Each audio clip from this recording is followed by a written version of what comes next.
Good morning, Break Time people, faith leaders. You're not Break Time people, you're faith leaders, and welcome to Break Time. And it's Proverbs 14:7 today. I love this one. It says, "Stay away from a fool, for you will not find knowledge on their lips." And I look at that, and is that the same thing as my mom telling me, your influence, peer pressure? I think so, absolutely.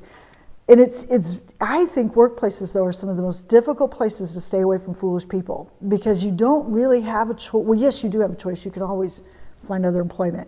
But God sometimes puts us around lots of foolish people.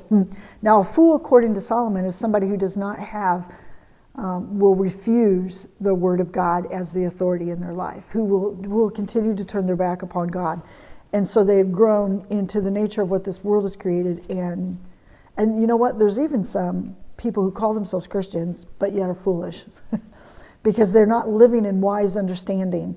They're in a constant battle with themselves and with others. They're the people that like to argue with you just to argue. They're the people who like to fight just to fight. They're fools. And you know what I've noticed, and I'm sure you probably have as well, that when you are who you're surrounded by, they can become extremely influential.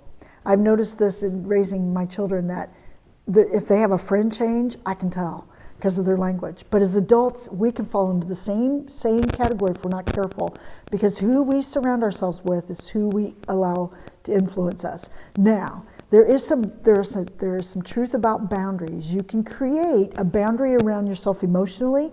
You can create a boundary around yourself mentally. Who you will allow to speak into yourself mentally, and who you will allow to come inside your heart and actually hurt your motives or hurt your desires.